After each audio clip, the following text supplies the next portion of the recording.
So ayun mga Dabarkads, mga kabiyaya, isang mabiyayang araw po sa ating lahat. At welcome back to my YouTube channel, J. Guevara TV, isang defender ng Tito Vic and Joey at reactor ng mga viral issue na nagaganap dito sa Pilipinas. Ang bilis nun ah. So yun nga mga Dabarkad, papalapit na po ang pagkakuha or pagkamit ng trademark na Itbulaga ng Tito Vic and Joey. Kaya po yung mga basher at mga against to TVJ ay nagkakandara pa sa sa pangbabash sa kanila. Samot-saring issue ang binabato sa Tito Vic and Joey at patuloy na binabati ko sa mga, alam niyo yung mga unang-unang pang mga issue na binabalikan nila ng paulit-ulit. Dahil kinakabahan na nga po ang iba dahil papalapit na nga po ang paghatol ng ating batas sa papatungkol kung sino nga ba magmamayari ng trademark na Itbulaga, ang Tito Vic and Joey ba? Or ang Tape INC ng mga halusos? So kaya po yung mga vlogger ng mga halusos at mga pages ng mga halusos ay patuloy pa rin po sa paninirang puri at pangbabash sa Tito Vic and Joey at sa legit Dabarkads. Kahit alam niyo napaka konting bagay ay sinisilip po nila.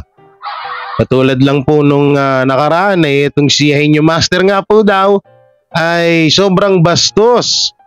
Dahil pati daw yung gera sa Israel or sa Israel ba? O, tama di ba? Sa gera sa Israel ay dinidiscriminate daw ni Henyo Master or parang pinagtatawanan.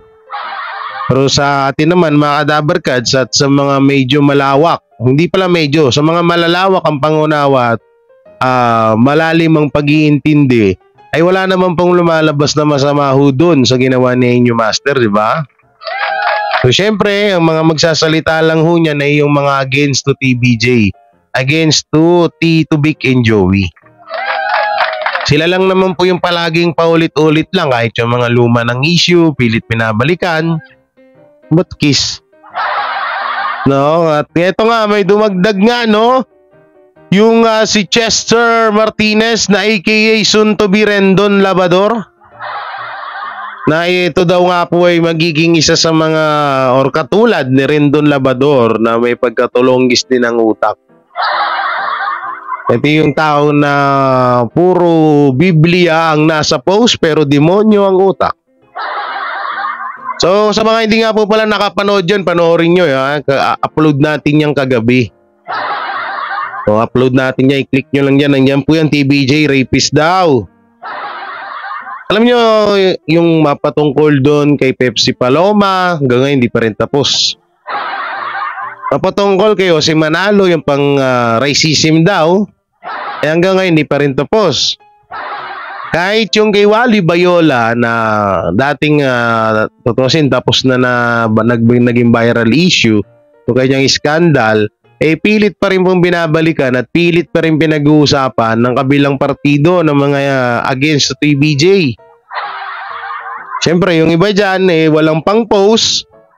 Alam kasi nila na kapag nag-post sila na against TVJ, talagang mapapansin ng mga Dabarkads at mapag-uusapan din sila. So kapag napag-usapan sila, kikita rin sila. So kapag kumita sila, maghanap na naman sila ng isa na namang issue para may mapag-usapan. Ganun po yung taktika ng mga haters ng Tito Vic and Joey. Sa tutusin po, lalo na yung mga vlogger dyan ng Tape INC at ng mga Skonian, tunog aso ah. No? Lalo na yung mga vlogger dyan na against to TVJ, paulit-ulit na lang yung kino-content na kesyo ang TVJ ay masama daw mga masasamang tao daw. Na kesyo ang TVJ hindi daw mapagkakatiwalaan. Kesyo TVJ daw ang sumira sa samahan Tony Tubuera at Romeo Halusos. Ayun yung lagi nilang kino-content at lagi nila sinasabi kahit saan mga social media platform na meron sila. O syempre, yan naman yung trabaho din natin bilang TBG Defender ay supplyin at suppel pa rin. Pero minsan nagsasawa na rin ako eh. Nagsasawa na ako dahil nga mga Kadaver Cats ay paulit-ulit na lang yung ginagawa nilang issue na wala na akong katapusan. Pero kapag sila ang binalikan mo, naungkatin mo yung mga issue at mga lumang issue na nangyari sa mga kanilang mga iniidolo, ito ay galit na galit sila. No? Lalo na kapag inungkat mo ang issue ni Isko Moreno. Inungkat mo ang issue ni Paulo Contis. Pag inungkat mo ang issue ni Buboy Bilar, sasabihin kakasuhan ka. Pag inungkat mo ang issue ng mga sasabihin wala na daw may content. Pero wag ka, sila yung unang gumagawa ng mga ganung bagay. Ewan ko na lang bakit ganyan sila, wala tayong magagawa doon, no? So eto na nga mga Kadaver Cats, pag-usapan natin tong isang video ng isang sikat. Kasi hindi pa naman to masyadong 100% na sikat kasi medyo bumagsak din yung channel niya. Dawa ng sa 3 million subscribers siya sa YouTube. Hindi po kaya ang kanyang views. Parang hindi ba pantay? Siyempre pag 3 million subscriber ka, kailangan medyo nasa 100k to 200k ang views mo per upload, di ba? Pero ngayon hindi na. Sa kadahilanan nga itong reactor na to ay medyo sablay minsan. Katulad ditong video papanorin natin, sablay na naman siya. Sablay na naman siya dito. Itong vlogger na to, syempre bilang isa sa part ng LGBT, so syempre kakampihan niya ang It's Showtime. So nandun naman na tayo, wala naman tayo magagawa dun, di ba? Kasi wala ganyan sila eh. Ganyan sila, ano magagawa natin eh? Siyempre, kampihan nila yung kalahi nila. Kakampihan nila kung sino yung pero dito naman, wala naman tayong rito, yung parang parang against kami kasi kinakampihan yung kabila. Hindi ganun, amin lang sana. Kung magbibigay ng reaction, mapatungkol sa Tito Vic and Joey, ayusin naman. Hindi yung lalagyan mo ng kulay, kahit wala namang kulay yung nangyayari, lalagyan mo ng kulay. Para lang pumatok at para mag-viral yung video mo.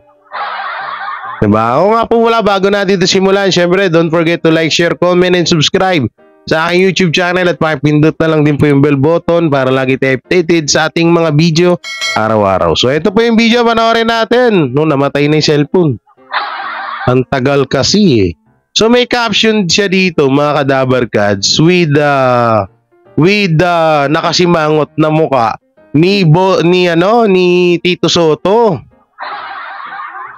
Sabi niya wag sa kanyang tawag dito, meron na siyang 37 views, 37,000, wow. Tsaka 1,000 like. Dito sabi sa comment sa kanyang title ay wag na yan, contestant pahiya matapos magmadlang people sa EAT. So eto, panoorin natin mga Kadaver Cats. Bakit? Wait lang.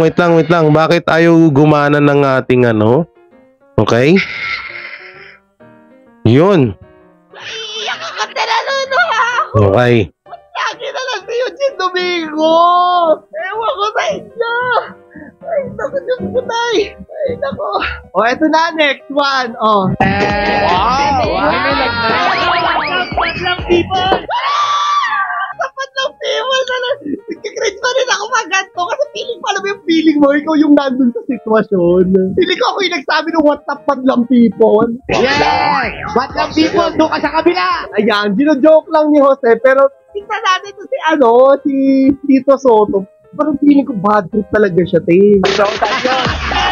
Given yung history, di ba, nito mga karaan, Lala Soto, everything. Tignan niyo tong parte na to. Ulitin mo, isa pa! Nahiya ka, ano ka rito?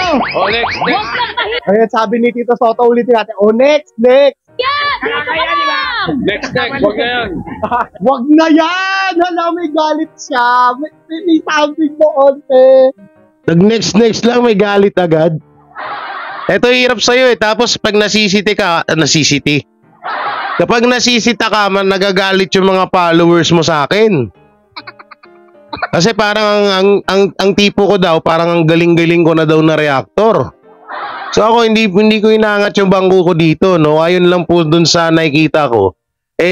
Yung sinabi ni Tito Soto na yon ay palagi rin nilang sinasabi yan kapag nagjo-joke sila. Natatandaan niyo yung mga kadabarkads, yung lalaki na si yung kumanta ng si Boy Colette, sino nga yun, nakalimutan ko.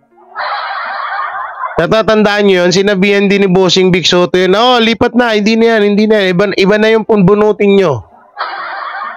So yung mga ganyang joke ng Tito Big and Joey, natural na yan, matagal na kasi ilang beses na rin kasi nilang ginagawa yan mga kadabarkads. Ngayon, etong mga vlogger na to, katod nito, camping-campi to sa H-Showtime. Tingnan mo, hindi niya nga kino-content yung mga issues sa H-Showtime.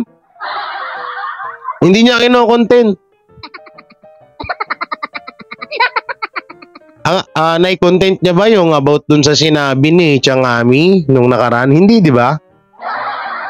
Nai-content niya yung icing na issue nila Vice Ganda, pero nilagay niya or ang topic niya dun, pamumulitika. Pinopolitika daw ni Ma'am Lala Soto si Vice Ganda. Kaya ako itong vlogger na to, hindi rin naman na ang pangit lang kasi dito, lahat na lang kapag EAT ang topic niya, lagi niyang nilalagyan ng kulay yung mga sinasabi na kahit hindi naman dapat lagyan ng kulay yun. Kahit hindi naman gawan dapat ng issue. Doon sa pagsigaw ng Madlang People, dapat nga maging proud ka pa kasi sinabi doon sinabi ni Laosi doon, parang ginawa na lang nilang katatawanan yung pagsigaw ng lalaki. At alam ko naman na yung yung lalaki na yun, sinadya niya yun. Sa tandaan niya ba naman, sa edad niya ba naman na yun, buti sana kung isang senior citizen na yan na walang alam sa nangyayaring mga issue ngayon, 'di ba? Yung ibang mahal nating mga senior citizen diyan, yung iba diyan hindi alam yung mga nangyayaring issue ngayon, pero yung ganyang edad na yung lalaki na yan, posibleng hindi niya alam yung mga nangyayaring issue. Kaya kung ako tatanungin, sinadya niya yan. Pero yung joke, yung sinabi ni Tito Soto, na wag na yan, next, wag na yan. Hindi yan sinadya. Ay, yan? Hindi, tama. Hindi naman yung joke lang yun. Kaso itong mga vlogger na to, pinagawan nila kasi ng buhay na kahit wala namang kulay. Ayaw niya talaga, di ba? Kasi ang laking issue niyan. Ang laking usapin niya nung nakaraan, di ba? Pero napaka-professional naman. Kaya nito ni Jose Manalo, very professional. Pagdating sa mga ganitong bagay, sanay na talaga sila. Linayout na lahat, tinamatab. Mr. Cuticle number 2, Dance is dying inside to hold you. Copyright po. Right. Alam mo, kumpletuhin mo na. Kanina Madlang People. Ngayon naman sayaw ni Yorme yan. Wala bang pa E80 naman?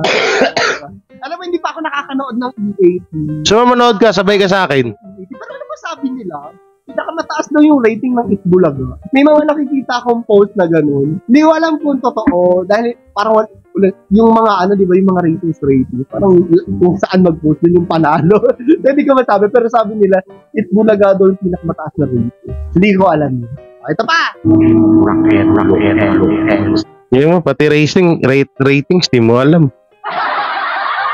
Ang hirap ng ang hirap ng tawag dito, ang hirap ng nanguhula ka lang sa content mo. Totoo yan, ang hirap manghula ng content. Kasi itong si Claro the Third kasi na to, ay napapansin ko sa mga vlog niya, parang yung tipong hindi mo lang nagre-research. Hindi niya nga sinabi doon na sa video na matagal nang gawain to ng Tito Vic and Joey. Siyempre, kapag napanood nyo tong video ko, sasabihin yan, ay tawag dito, hindi naman ako pan ng Tito Vic and Joey. Hindi ka pala pan eh.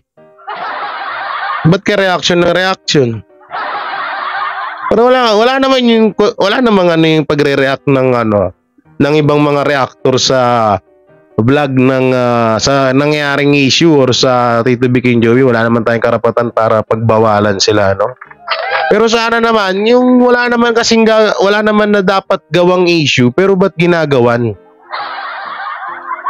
Diba? Yun yung pinaka dyan eh. Yan ang pinaka point namin dyan ng mga TBJ Defender na kailangan kung gagawa man kayo ng content, okay lang yung mag-reaction, matawa or ano. Pero yung parang sasabihin mo na, ay nagalit talaga siya. Kasi pinapalabas niya kasi doon na nagalit si Tito Soto, si former President Tito Soto, na President tuloy. Senate President, Senate. O baka, pero soon, baka malay nyo, di ba? Malay nyo, di magulat na lang tayo. Si Tito Soto, balang araw, maging presidente ng Pilipinas yan. Di natin alam. Di nyo sure. Diba? Parang inaano niya kasi doon, inapalabas niya na nagagalit si Tito Soto kasi nga yung nangyaring issue kay Ma'am Lala Soto at kay Vice Ganda sa It's Showtime. Tapos sumigaw yung lalaki doon, yung contestant ng tawag dito ng next wag na yan. Akala yung pinapalabas niya nagagalit or masama ang loob ni Tito Soto. Sinasabi pa siyang masama daw yung mukha. Nakasimangot daw, halata daw galit. Hindi naman ganun kababaw si Tito Soto, tanga. Hindi naman ganun, hindi siya katulad mo, no? Hindi siya katulad mo. Alam nyo to si Claro, ilang beses na tong nag-vlog or nagbigay ng reaction mapatungkol sa issue ng Tito Vic and Joey. Pero lahat sablay. Naturingan na 3 million subscriber, anga-anga.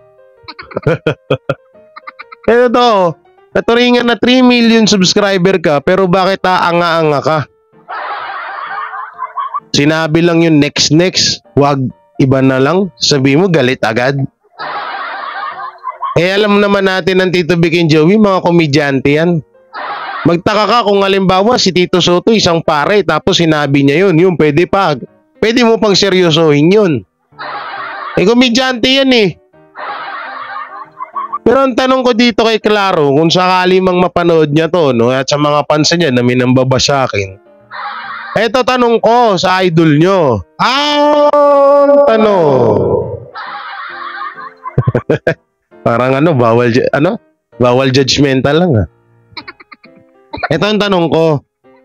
Bakit sa lahat ng nangyayari na issue sa Showtime, total, doon ka naman panig, ba't hindi mo ginagawa ng content yun? Kailan lang nag-viral yung sinabi ni Tiangami yung ari ng babae Pero ba't hindi namin napapanood sa video mo? Bakit kapag may nasisilip kang konti sa EAT na lang? Kasi nga, malakas ang views. Kasi kapag Showtime ang kinontent mo, una-una, baka madurog ka or baka bumagsak lalo yung mga views mo. At alam naman din naman natin na hindi mo sisitahin yun dahil mga idol pogi mo yun. No? Kaya hindi mo sisitahin talaga yun, yung kala Tito Soto. Ay, yung kala Vice Ganda pala. Nawawala tuloy ako. Hindi, kaya syempre, kapag pansinin nyo, kapag EAT yung kinontent ni Claro, maabot ng 100k views yan. Pero kapag Showtime ang kinontent yan, tingnan mo, pinakamataas dyan 50,000. 50, 30, minsan wala pa. Kaya yung ibang mga vlogger, kinokontent ang EAT, ang TBJ, kasi lalo't napaka-katiting lang naman nung napaka-katiting lang nung issue na narinig or mga bagay na pinapalaki nila, 'di ba? Para lang magka-views at mapag-usapan sila. Siyempre, i-share ng mga ng mga Supsup Daliri followers. Ngayon, pagka-share ng Supsup Daliri followers, kakalat niya sa Facebook. Pagkalat niya, nahanapin nila kung saan nanggaling yung pinaka-video na yon. So, pag nahanap na nila yun, tiba si Claro. Eto, Claro the Third, kakalaruhin ko lang sa'yo, ha? Hindi ka kabilang sa Pamilya Soto. Kinaklaro ko lang sa'yo, Claro the Third, na kapag may ginagawa kang kalokohan lalo sa mga dagdag bawas mong issue sa Tito Vic and Joey, alam ko hindi ka papatol sa akin, no? Kasi katwiran mo 3 million subscriber ka, tapos ako 150k subscriber lang. So katwiran mo na yan, katwiran na ng mga million subscribers na yan eh. Yan lagi yung pinangbabara sa mga vlogger na bumabati ko sa mga malalaking channel, no? So, ako sa'yo, eto Claro, i-content mo yung mga, yung ginagawa ng i-show time, total doon ka naman panig. No, i-try mo naman yung mga sinabi nila Kim Chu, Bong Navarro, nila Vice Ganda, okay lang, meron na naman, no? I-ano mo, i-try mo. Hindi yung puro 80 na lang. Puro 80 na lang eh. Tapos kapag nasisita ka namin dito, magagalit mga fans mo. Yung mga Poncho Pilato mo na mga fans. Yung mga fans mo naisip bata. Dahil sa content mo na pang-isip bata. Diba? O kaya pang bayot.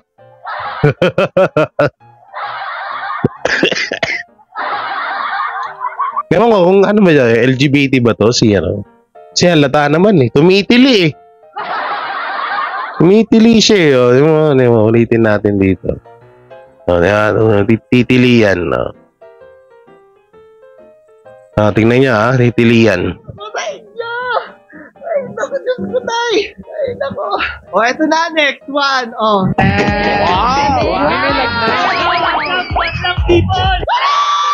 Di ba? So sabi niya, nakasimangot daw si Tito Soto. Yan, nakasimangot daw si Tito Soto. Pero hindi niya sinabi na nakaserious mukha din si Joey De Leon sa inyo master. At si Main Mendoza. So halos lahat naman So anong problema diyan kung ganyan yung kung ganyan ni itsura ni Henyo Master at Tito Soto, ibig sabihin nun pag ganyan mo nagalit agad. Diba?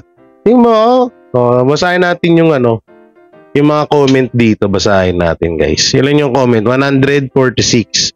Siyempre, nandito yung mga sub daliri followers. Isumuna natin to. Wala. Okay? Opo, affected ako pag naghiwalay Catherine. Si Catherine daw. Nandito pala ako, nag-comment pala ako dito. Sabi ko, content na naman kita. For me, wala yan. Okay, tingnan na, nahanap tayo ng mga comment dito. Para sa puro Catherine Bernardo to Okay. Wala. Wala, puro mga Catherine Bernardo. Ano pa? Nakakalungkot kasi longest time. Ayun pala. Wala. Wala naman Ano itong pag-giveaway ni Claro? Ito yung mga pag-giveaway niya eh. Yung pag-giveaway din kaya ako. Walang comment. Content mo na lang magpalaya sa akin kahit nagsusuffer ako ngayon sa to.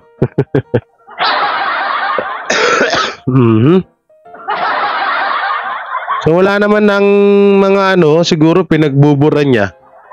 Yung mga basher nung nakarami nakita ko WhatsApp madlang E80. Tapos hinart niya kita nyo hinart niya sa dami-daming comment at tabon na yon. Doon pa siya nag-heart sa WhatsApp madlang E80. Wala walang mga comments sa napikon si Tito Soto. Ito na, meron ng isa. Kamusta na pala ang fake bulaga?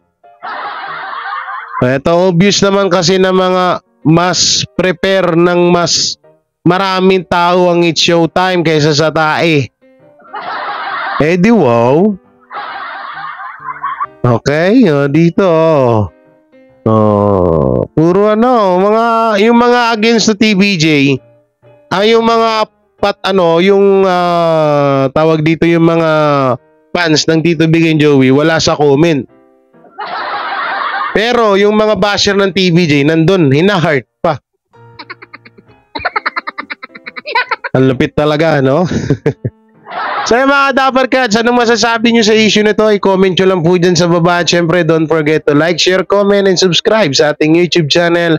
At pakipindot na lang din po yung bell button para lagi tayo updated sa ating mga video araw-araw. So ingat po kayo palagi. God bless and peace and bye-bye. Sila ang TBJ Defenders. Pagtatanggol ang katotohanan sa mga bashers. Tunay ang kanilang dala, katotohanan talaga. Ano mang sabihin nyo ay di yan sa kanila uubra. Mga salita nyo na di katotohanan. Sila ang patunay na merong katotohanan. Wala silang kinatatakutan, basta nasa tama kanilang paglalaban. Ang TBJ ay kanilang susuportahan. Sila ang defenders na laging nasa likuran. JD Barra, Jake Magnus, Chris Ulo, Tita Messi, sila ang nandyan.